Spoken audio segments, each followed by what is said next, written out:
Let's get to work on the Utah Jazz, and you know that they are in Atlanta tonight, and the Atlanta Hawks are actually a favorite in this game, which is almost surprising that the Hawks are a 3.5-point favorite. 226 is the number, 5:30 tonight in the ATL. I expect the Jazz to win this game and pretty much every other game they play this year, and it feels good, right? We talked about that yesterday. Yesterday was the day where we talked about that it feels good to be a Jazz fan. Well, let's talk about what it's going to take to get this team into the playoffs. They've played 12 games. They have 70 games left. And if I had to put a magic number on it, out of 70, Jake, I think they have to win at a minimum 40 more games to guarantee themselves a playoff. Is that right on? Is it too high or is it too low? No, I mean I think it's pretty spot on. You look at last year's standings and the last team here, to avoid the playoff or the play-in was the Nuggets at 48 wins, right, in the 6th seed. And so to me, like, to really book it and to really kind of guarantee that you avoid the play-in, you want to be at 50 wins. That's kind of that benchmark number that really sort of solidifies your ability to stay out of the 7th seed or below, and so to me, it's like I look at this and I say, like, yeah, like, you look at the winning percentage of that Nuggets team who had the 6th seed. They had a 585 winning percentage for the season last year. And so the Jazz, to get to that 50 win number, need to be anywhere between 58 to 60% as a team. You got to be right in that window. So when I look at this, I say, okay, if we break this down just even on a weekly basis to kind of put this into perspective about what this team has to do, if you think about the idea that this team, to get to 50 wins, probably needs to win 3 out of every 5 games that they play on a weekly basis. To me, that is a big ask for this team. I feel like you got off and you are still out to a hot start here. But when you talk about consistency over an 82-game period, asking a team to win 3 out of every 5 contests that it plays is a bigger ask than it seems. I mean, that is a lot. That said, I don't think it's beyond them. I just think it requires, obviously, that you stay healthy. And I also think the trade deadline will largely impact whether they're able to continue this. Because my biggest concern with the deadline right now today is that you have a really nice feel about this team. You have a really nice vibe with this team. And so if you were to trade, let's just say Jordan Clarkson as an example, how does that affect what you're doing, and who would you get back, and how does that impact the group? Because that's one of their strengths. They're really good together. So that is something that I would just keep in the back of your head with the trade deadline. Well, and I think one of the things you like so much about the way this team is put together is that very clearly Danny Ainge and Ryan Smith are flexible. I mean, they've changed plans mid-motion, if you will, midstream several times. I mean, obviously we saw that with the moves in the summer, their ability to get the best deal, not from the Knicks for Donovan Mitchell, but from Cleveland.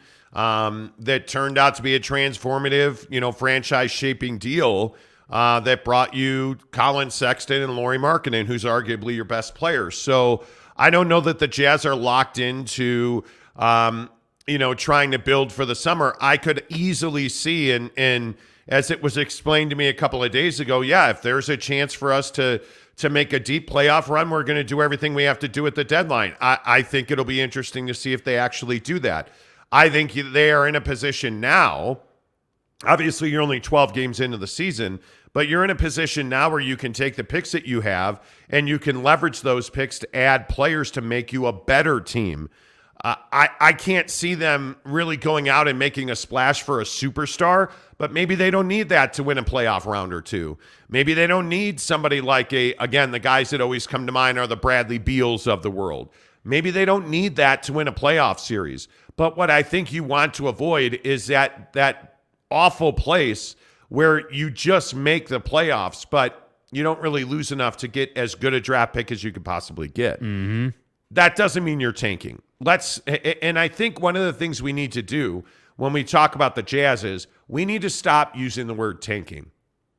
This team is not tanking. Full stop. That's it. It's over. This team's not tanking. They never have been, and under Danny Ainge, I don't believe they ever will be. Facts. So I think we need to stop talking about tanking because that's not happening. And my feeling is this team is not going to add a significant piece of talent until the summer. But if they're in a place where 50 wins is within reach, if they're in a place where they get Lauri Markkanen and Jordan Clarkson into the All-Star game and they're competing night in and night out, and they're in a position where they can actually win a playoff series, I don't know how you don't go out and use those picks to add talent that you can control for multiple years.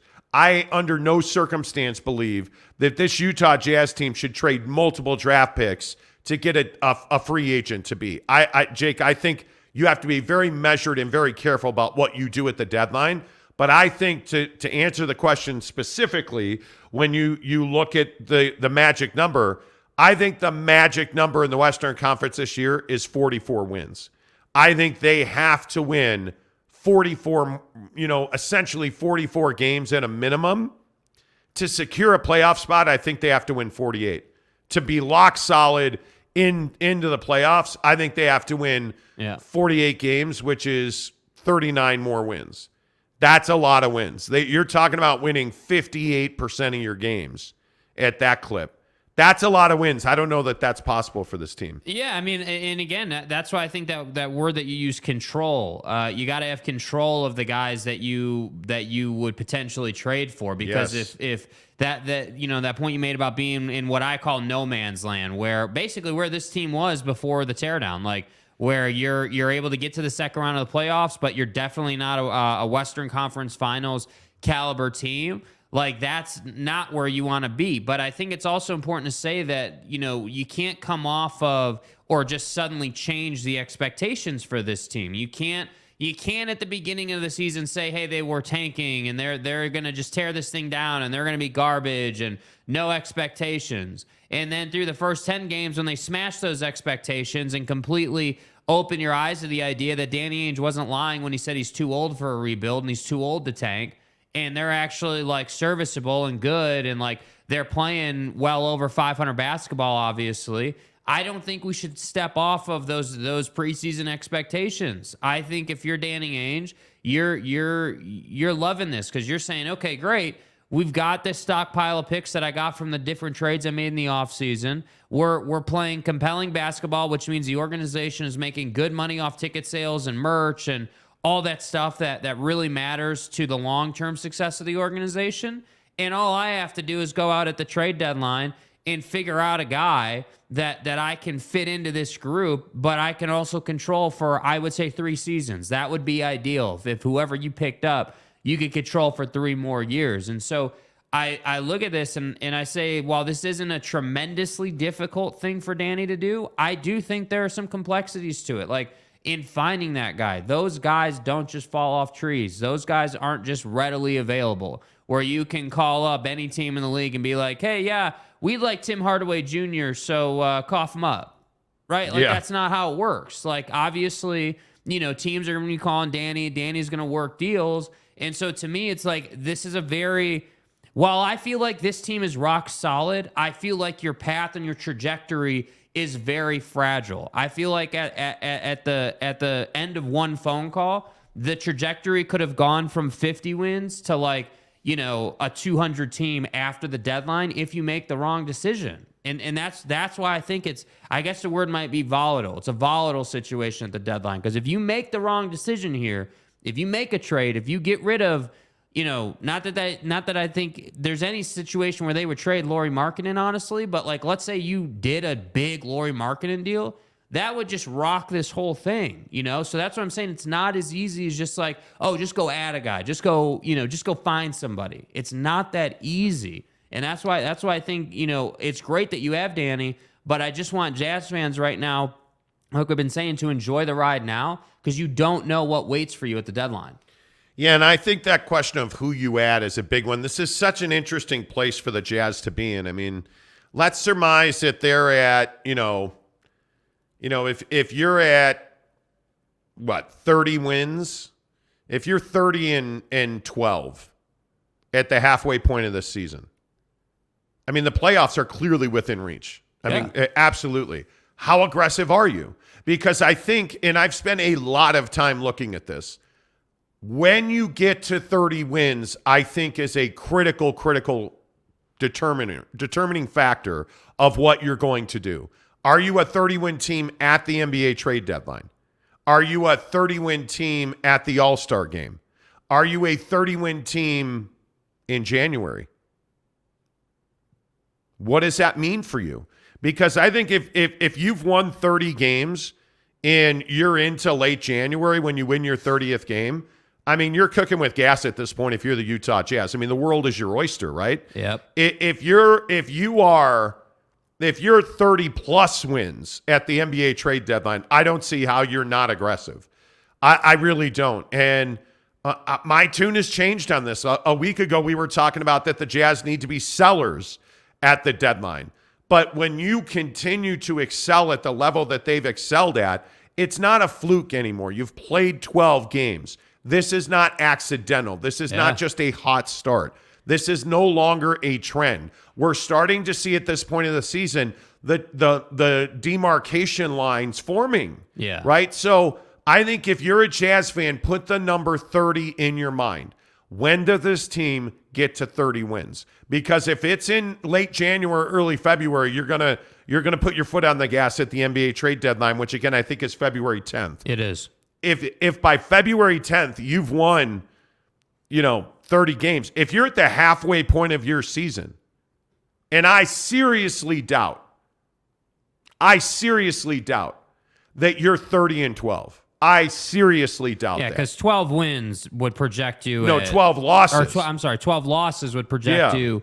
At the halfway point. I mean, you're a 60-win team. Yeah, you're talking about being like a 1 or a 2 seed at that point. Like that's like I can't see that. I don't think, if I'm being honest, I don't think they have the defensive ability to be a 12. Like the Suns last year were a 780 team and they had 18 losses on the year, 64 wins. So like you look at something more realistic. If you're at 12 losses halfway through the year, you're looking at being the Grizzlies or the Warriors from last year, 26 losses, 29 losses, somewhere in that neighborhood. And I really feel like, again, defensively, that's where this team's bread and butter is handled, because you're basically saying with this team right now, hey, we're going to get stops, and then we're going to get out in transition. And we're really, because I really feel like Will Hardy's edict, and again, I haven't heard him say this, right? This is just all off of watching them play basketball. The edict is, hey, we're going to play great team defense. We're going to be really, really committed to team defense and team rebounding. That's going to be our priority. And then after we handle that on any given possession, we're going to look to outlet, and we're going to evaluate that choice. Like, hey, like I was saying yesterday, if you're like Atlanta tonight, if Atlanta is crashing the glass offensively and you pull down that board, you want to outlet that to like half court in one pass. You want to push that pace and try to get that easy bucket. So if they can stay committed to that philosophy, I think they can be somewhere between 20 and 23 losses. Like that to me, feels proper. But again, I'm just going to keep saying this because it's real world stuff. Like, injuries will happen. They will lose. They will lose 8 of 10. Oh, the uncontrollables are absolutely what determines wins and losses. But the infrastructure you build to avoid those major potholes, I think, is a big one. And again, I sit here as we talk Utah Jazz on the Monty Show, presented by the Advocates, UtahAdvocates.com. I don't have a crystal ball. My guess is this is I still maintain 42, 43, 44 win team. Yeah. And if that's the case, you're going to be right on the line of, 6 or 7 in the West, in my opinion. And if that's the case at the deadline, there's a real good chance that you're a mid-20s team, that you're a 25 to 28 win team at the trade deadline. Mm-hmm. I mean, that's really good. I don't know. Like, I look at, I see a bunch of people saying, well, who should we go and get? And the answer is, I don't know that there's one guy that you can go and get. Like Rec One says, I like that idea of getting an all-star at some point. If the season is getting that good, what names come to your mind? Well, I mean, obviously the guys that you hear about all the time that are available are the Buddy Hields of the world. Yeah. Is Buddy Hield an upgrade? Miles Turner has been rumored to be very available. Miles Turner feels like a defensive upgrade, but I'm not going to feel like a fit. Buddy Hield, I think, is he an upgrade to Jordan Clarkson? Not really. Lateral move, not an upgrade. Yeah, not really. Yeah. No. And defensively, I actually like the effort that we're getting out of Jordan Clarkson. He's not a he's not a bad defensive player, but he's not probably a plus defensive player. If he can just make his assignment's life difficult, like that's all he's got to do. You're not asking him to be, Patrick Beverly or PJ Tucker or like this great defender. All you're asking him to do is run him off his line a little bit. I mean, you've got a top 30 player in Lauri Markkanen. So that's a guy that you can lean on. But if we're looking at numbers, guys like, does Kristaps Porzingis make you a better team? No, that would be a mistake. He doesn't make you a better team, and he makes a lot of money. So I look at the guys that I feel like would be available. I look at some of the Knicks, and I say to myself, well, what about Julius Randle? I don't know, does Julius Randle make you a better player? The Jazz, as I reported all summer long, I heard repeatedly, Danny Ainge has no affection or desire to add Julius Randle to this team. Yeah. That's not an option. I just don't know that there are guys out there. But when you have the volume of picks and you have the leverage that Danny has, you can make people do things they don't want to do. Yeah. So I certainly you're not getting a top 20 player in the league. You're not getting, even if we go 10 through 20, you're not going to add a De'Aaron Fox to this team. He doesn't fit. He doesn't fit what you do, right? So you're not going to add that guy. You're not going to add a Pascal Siakam if the Raptors trade him. But right now where they are, I don't see them doing that. I look at like a Keldon Johnson from San Antonio. Yeah. I think he's 22 years old. They're not trading Keldon Johnson where they are. Yeah, he's having a fantastic season. Like, I don't know that there's a top 20 guy right now that's even available to you. Yeah. So do you just stand pat? Do you go get a 3-and-D guy who you can say, okay, well, this will be our best perimeter defender? Because we know that if we're a 6 seed, if we look at the standings right now, and again, I know that we're projecting, but let's say the NBA playoffs started today. In the West, your matchup right now, let's go 1-8 per se, you'd be against the New Orleans Pelicans. Yeah. That's an incredibly difficult matchup, right? And by the time the season would be over, I mean, you'd be going against CJ McCollum. You don't really have a defender for CJ McCollum right now. Like, who's your Mike Conley? It's Mike Conley is probably but then who's going to match up with Herb Jones? Because again, I just will espouse the greatness of Herb Jones, and I know I'm the only one. Yeah, I feel like I am the only one in the world. Casuals won't know that name, but he's a really good player. I'm telling you, Herb Jones with the Pelicans is a stud. Yeah. I'm telling you that Zion Williamson right now is a real handful. Now, will he be healthy by then? I have no idea. Maybe he goes on a hot pocket run and gains 50 pounds again, and he's out for the year. I have no idea. Anyway. My point is, said he'll go on a hot pocket run. Yeah, I mean, those burns you get in your mouth from eating hot pockets, I mean, those will knock you out of a game. Dude. Yeah, you're going to have to go on the injury report for a week. You're out 6 weeks because you ate a hot pocket out of the microwave and you just couldn't. I mean, the smell was wafting into your orifice and you just couldn't wait. You picked it up and burned the crap out of your mouth. You're out 6 weeks. Yeah. You're out 6 weeks. Yeah. Yes, you did. Yes, you did. Should probably stop. What are the people saying? Mike Chase, first one in, says good morning. Terry also asked about my voice. Yeah, how we doing? You know what? It's fine when I'm not projecting.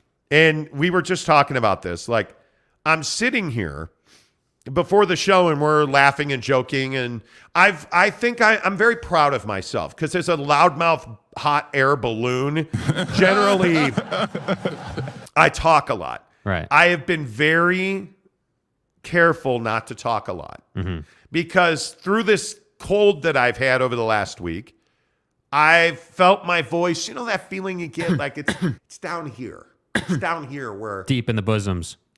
Satan's just chilling with the flu, Right. That's right, T. So I've been very careful. I've been taking my Dayquil. I've taken Dayquil twice a day, every day for like a week. Right. Crack, ice, Boom, pow, NyQuil. Right. Like I've taken my NyQuil. I'm sleeping really well. Woke up at 3:51 again today. I don't know why. But my voice has just been a little weak. I was fine this morning, and then we go to start the show, and I'm like, hey, yo. And you get that death wobble. Yes. Let's see. Tony Cushing, good morning to the two best sports talk radio guys in Utah. You're going to start a fight. Thanks for all the insight on the Jazz team info, and keep it up. You're the only hacks I listen to. Appreciate that. Kenai Johnson, good morning to you. I think the number is 37, maybe 40. The way they're playing right now is good basketball.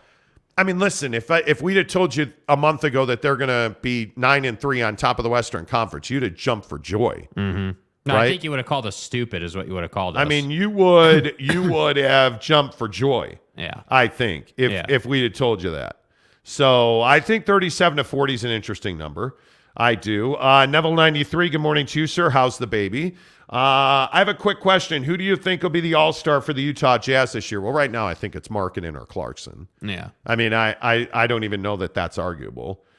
Forrest G says, morning, y'all feller. Pinky up. What's up? Raptor 88, morning, guys. What a way to wake up with a weather alert. Hell Man. yeah, dude. Hell Dude, yeah. it is real out there. Like, again, I live in South Jordan. Yeah. So Jake comes to my house at 4:30. We get in my car and drive over to the Maverick Center. After we've woken up all the neighbors and gone through the usual procedure. Yeah, right? because your car is loud and annoying. But so we take Bangerter from South Jordan up to 31st, and it was a little treacherous this morning. It was raining. It was cold, windy. Like, it's coming. You ever notice they don't put lights on Bangerter? Yes. Like, there's no lights on Bangerter. Yes. So you're just going off of your headlights and everyone else's. Yes. Let's see. Brett Robbins says, wow, I knew when I woke up there was a change in the air, and obviously Jake is feeling it too. What does that mean? I don't know. Salty Drunk says, morning, guys. Have a great show. Illert Ginick, what's up? If they win away game stretches, I'm a believer. Well, if you look at the Utah Jazz schedule, it is challenging. And I think this road trip that we're seeing coming up here, this is going to be an interesting stretch of games, because when you start looking at where the Jazz are, okay, so you're at the Hawks, you're at the Wizards, you're at the Sixers, back-to-back Wiz and Sixers. Yeah. Who, by the way, I'd be looking at Kyle Kuzma maybe as one of those guys that's available.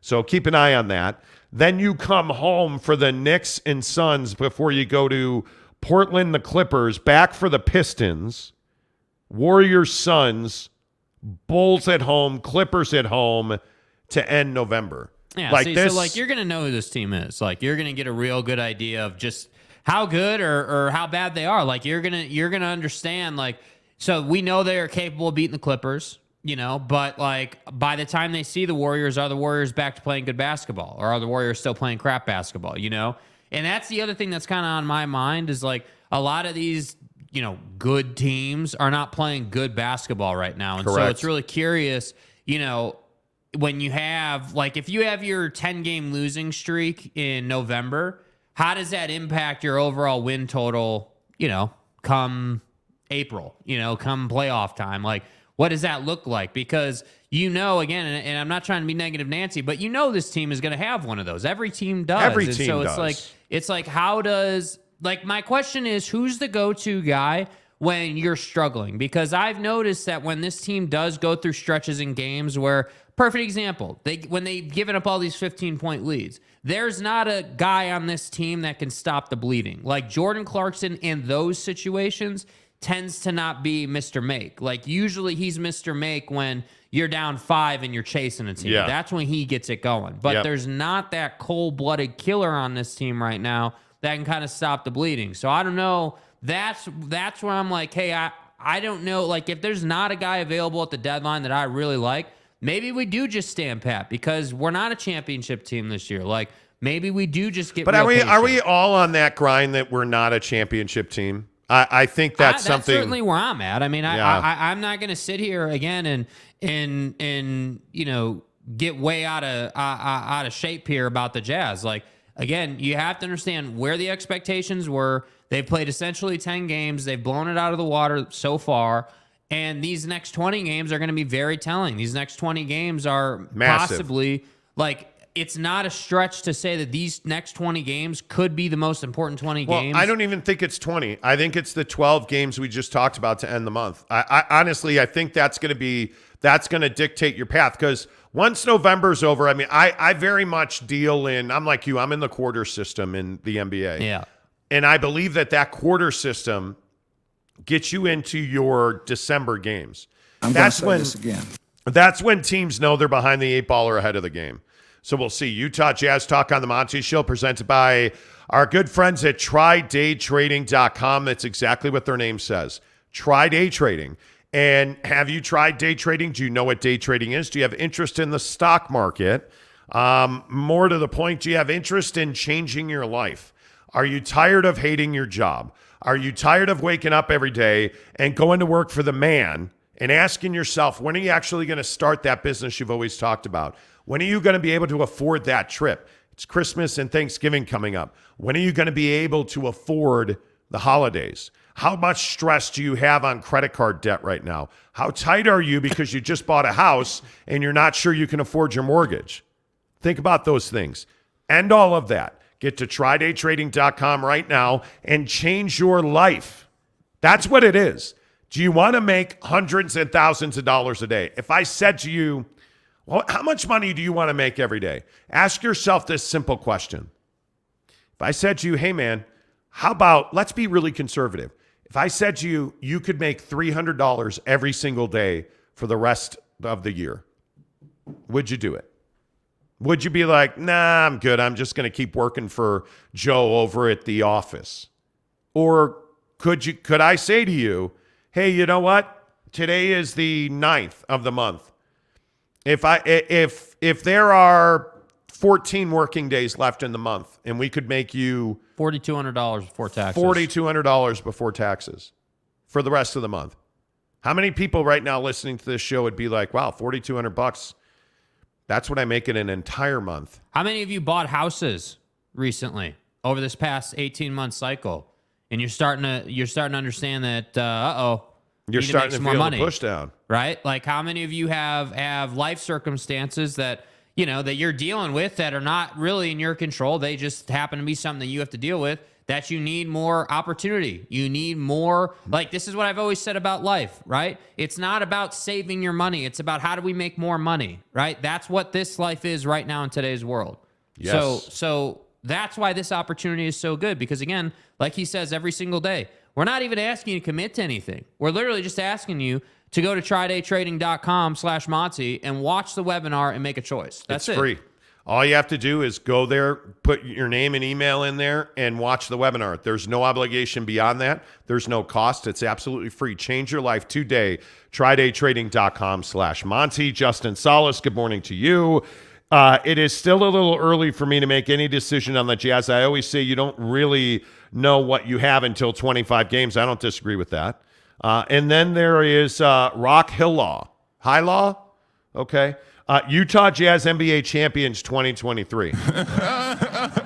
Come on now. Can I get some of what you're smoking, bro? Yeah, come on now. He says 60-22. Like I said, can I get some of what you're smoking? Yeah, that's probably illegal. You shouldn't. 60-22. Come on now. That would just be way over the top. Hayabusa. No, Hayabusa. Hayabusa. I was saying that the Jazz will win a championship in the summer. If not, they'll at least be in the playoffs. I'm sure you are. You did. You probably did. Sure. Lopes fan Gabe says, hey, yo, casuals. What's up, Lopes fan? Tanking was a lazy, unsubstantiated take from the jump. I agree with that. You're casual. I agree with that. But now you're starting to see that tanking was never really an option, number one. Number two, like Lopes fan Gabe is an Arizona guy. Look at what's going on with the Suns. They've got major injuries now. The Jazz are in first place in the West.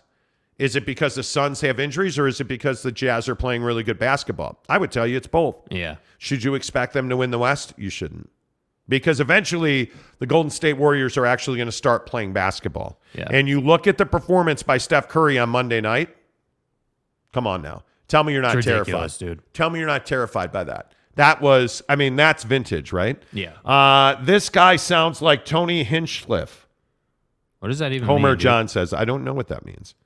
I have no idea.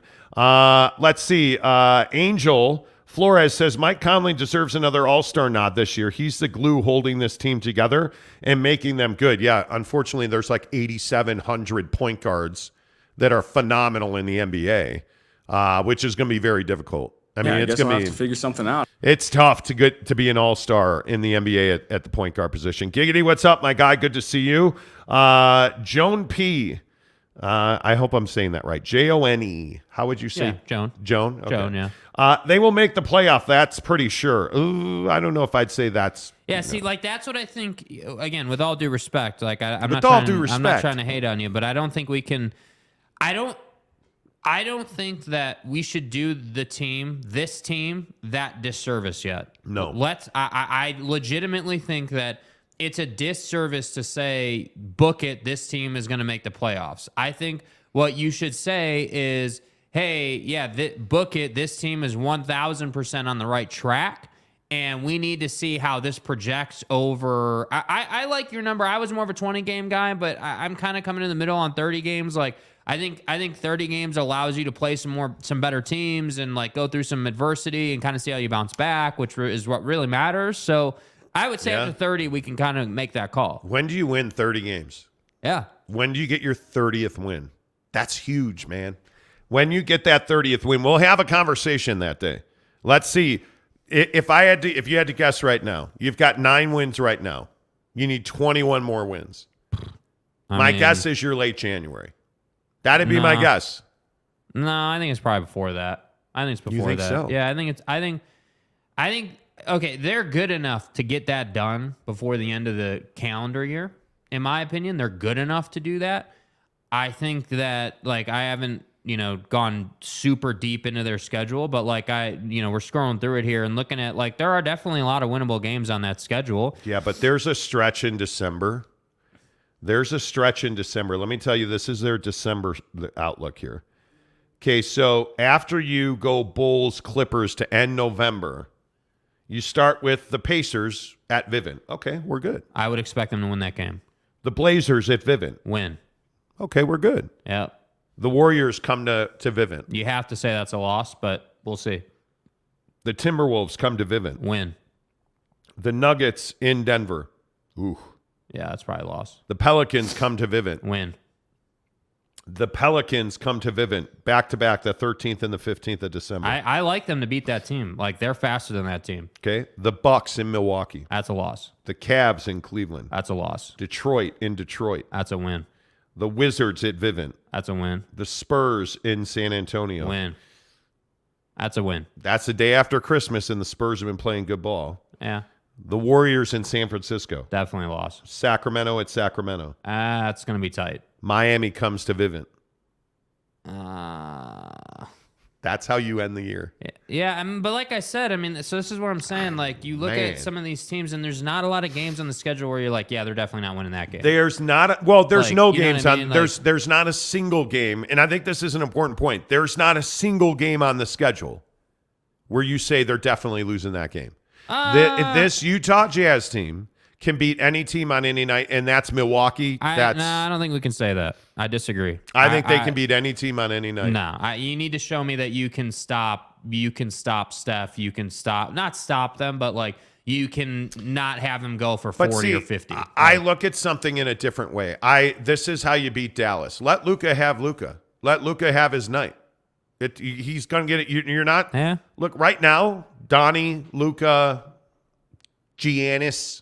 But what's the difference? Those guys are all scoring 30 points. Right, but this is how, in my opinion, how we need to look at the opposition they play. Mm-hmm. The Warriors can run, right? Yes. Like Milwaukee runs big time. Like that's how Giannis has made his career. Transition, 2 dribbles to get up the court guy, right? Like that's hard to stop. I would agree. Luka is a play slow guy. Luka is like, your logic there, I 100% agree with. We specifically talked about that they should beat Dallas because, yeah, Luka's going to get his, but Dallas, generally speaking, is a slow team. So when I'm looking at that schedule, yes, of course, I'm looking at teams and their stars and who you're going to have to stop. But, like, the Warriors are such a problem, not because Steph is the greatest shooter of all time, but because when it gets frenetic and you're just going up and down with them, you lose track of guys. And then they hit dagger 3 after dagger 3. That's why they're tough to beat, right? I look at, you look at Detroit, you're going to be able to handle Detroit. Detroit's not going to be that much of a problem. They're young, they make right? mistakes, but like, you have to respect them because obviously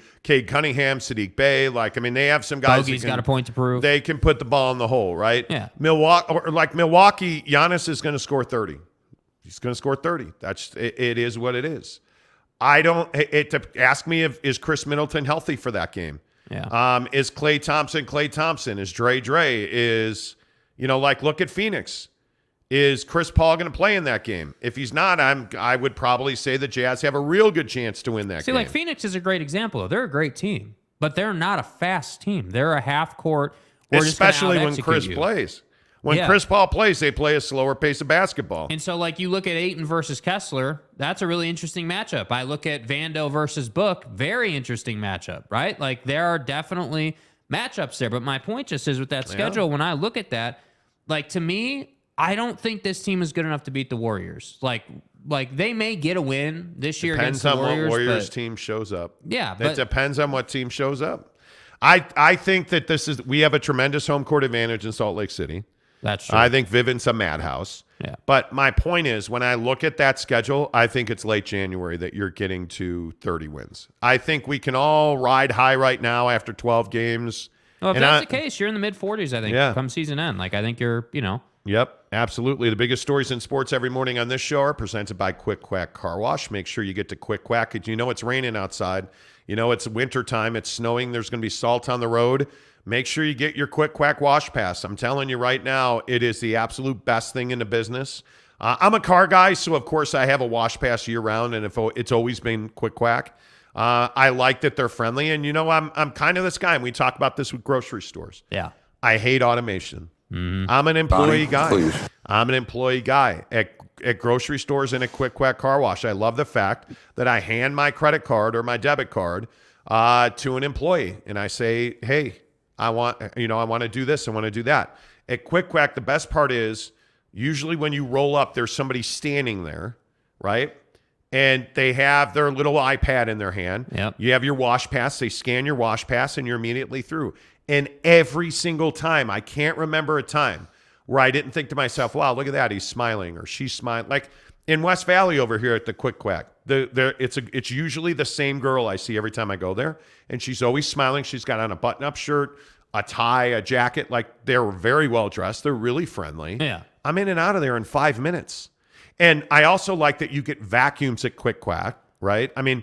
I'm telling you, it's just Quick Quack is good people to do business with. They're all locally owned. They're entrepreneurs. They're small business owners, which I'm passionate about. So go get your car washed at Quick Quack Car Wash. Make sure you get the wash pass. I think I paid $21.99 a month for a wash that's $31 per time you go. Yeah. I always buy the top one. So I pay $21 a month, and I can get as many car washes as I want. I can go 100 times if I want. If I want to go twice a day, every day, $21.99 a month. If I want to go once a month, $21.99 a month. Yep. It's up to me. When I want, where I want, at Quick Quack Car Wash. They're friendly, efficient. Check them out. Tell me you heard about it on the Monty Show. And I still maintain today, even though they were off yesterday, I still think that the Utah Jazz are the biggest story in sports. And real quick in the comments, what do you guys think? What do you think is the biggest story in sports? Yeah. In Utah right now? I got to tell you, it's still the Jazz at 9-3 leading the West. I think it's still the Jazz. Obviously, what the Utes are doing is really special. I think oddly enough, I think BYU losing the way they had been losing, but then they win the Boise game into a bye week. I think that kind of silences all the negative chatter, all of the talk around BYU for a week. I think that kind of silences them. They're all kind of low key. They're all kind of chilling, right? I think it's by far the Utah Jazz. Yeah. No, I mean, I think definitively it's the Utah Yeah. Jazz, 100%. You know, Josh Lovern says, you guys see Jay Williams' multiple part video on Kyrie?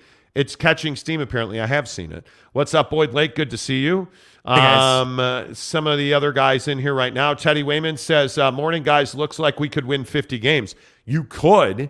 I mean, you've got what? You've got 41 wins to go. Yeah, you right? could. I mean, that's a lot of wins. But again, I mean, and this is, so we were talking about this last night. Like, I really enjoy breaking the schedule down and saying, okay, on a weekly basis, what do you have to do? Because again, these are human beings. This is their job. Just like it's our job to roll up here every day, you know, at 5 a.m. and walk through the rain today, right? Like that's our job, and then we do the show. Their job is to go out and as a team, as a collective, win ball games. So like to me, on a weekly basis, this team just needs to win 3 out of 5 games. And I say just needs to do that. But it's not like they got to win 4 out of 5, right? Because 3 out of 5 is a lot different than 4 out of 5. Like 3 out of 5, you can play, you know, what's today? So you could play in Atlanta tonight. You could lose tonight. And then you could go, you know, wherever they're heading next and win that game, then lose one and then win again. Like you can kind of bounce around and still get to that 50 win total. So like to me, it's very reachable, but again, it's a long season. There's a lot of miles to be walked here. A ton. And I think that the injury bug has plagued the teams before this team. And I'm going to be really curious to see how having a younger roster plays into that. Because they're younger, do they stay more healthy? Does Mike Conley last, or is water still wet? Like, we'll see what happens. Yeah, I think it is. I don't know. I just think that Mike's a really interesting point. If Mike Conley stays healthy, and I think Will Hardy's doing a really good job with minute distribution. I think it's very challenging.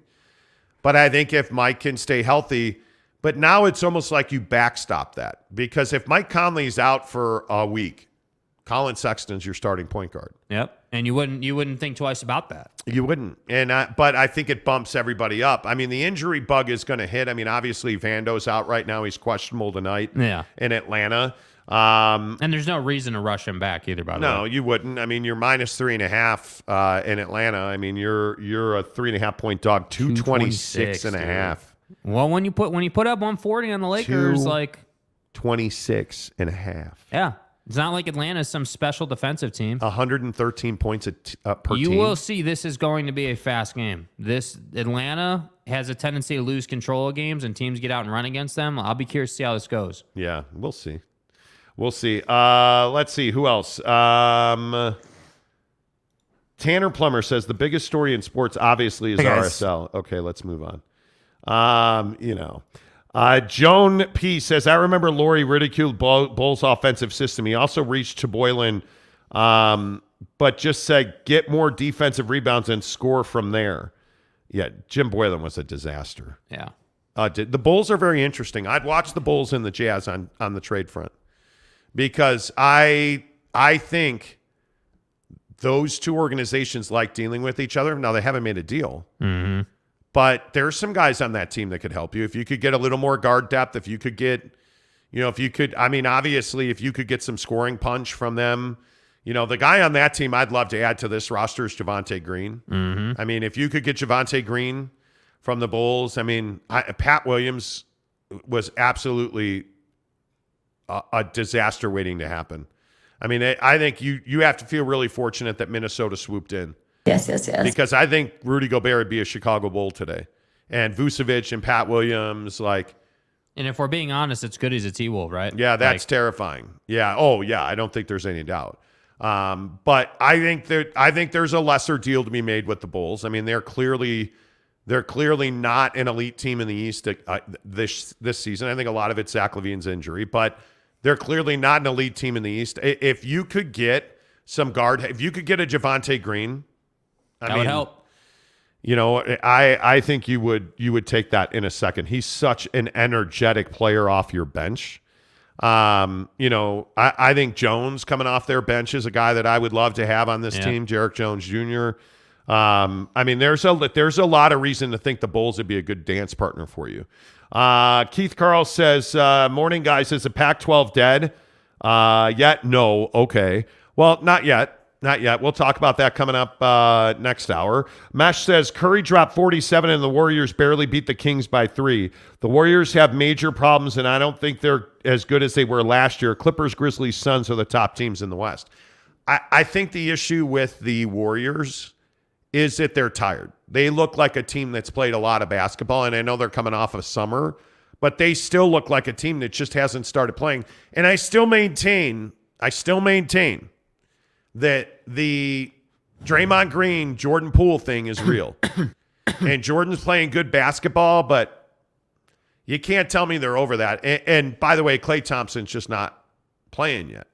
He's just not that guy yet, even though he got hot the other night too. But they just haven't put it all together. I also maintain that they need to make a Wiseman-Kuminga deal. Yeah. You've got to kind of lighten the load. Kuminga, I have no idea what he's going to be as a player. I mean, right now, he's just a guy that is out-athleting people, running the floor really well, finishing on the break. But what can you really tell me you know what Kuminga is as a player? I don't think you have any idea what he is as a player. Yeah, I mean, he hasn't gotten the exposure yet, obviously. I don't disagree with that. Yeah. But on that team, is he going to? No, I mean, probably not. I mean, I think that, the Warriors... Look, so directly to Mesh, I disagree with you. The Warriors are the best team in the Western Conference. It's November, and they're not playing good basketball right now. Yeah. You put them in a 7-game series, they're going to win that series. They're going to win that series. And I think that, you start talking about guys like James Wiseman, Jonathan Kuminga. You look at the fact that they moved Toscano Anderson. They moved some of those fringe guys off their roster. They're waiting for this current core to move along. And I think you're going to have to make a decision on Draymond or Klay. It's time. You've done your winning. You've worked through those guys. You put the miles on the car, and now it's time to move it along. And I think that, unfortunately, it's just going to be a philosophical thing. You're either going to pick defense or you're going to pick three-point shooting. Klay Thompson, like it or not, is not the same defender he was. He's still a damn good defender, but he's not the same guy that he was. And yeah, it is taking him time. We talk about this all the time on the show, I feel like the last month, that it takes time for Klay Thompson, Colin Sexton, Gordon Hayward, Paul George after the leg break to come back and be that dynamic guy that we all know and love. So I'm not going to sit here and say that the Jazz are, this bona fide 50-win team, just like I'm not going to sit here and say that the Warriors somehow are not one of the best teams in all of basketball. When your guy, Steph, can basically will you to a win, those wins matter later in the year. When you're able to pull out that win versus the Kings, that matters. Yeah. So that's what I'm saying. Steph is still a killer. Steph is still going to end you. And that's what I'm saying. They are one of the best teams in the league. Don't get that confused. Just because they're not playing well right now doesn't mean that in the playoffs they're not going to go deep. But I also think you have to avoid the stupid losses. You have to avoid the major injuries. There's a lot that still has to break right for you. Yeah. I mean, you lost Vanderbilt, you're still winning games. It'll be interesting to see how healthy they stay, on the whole. But I think, again, the Jazz are the best story in the NBA.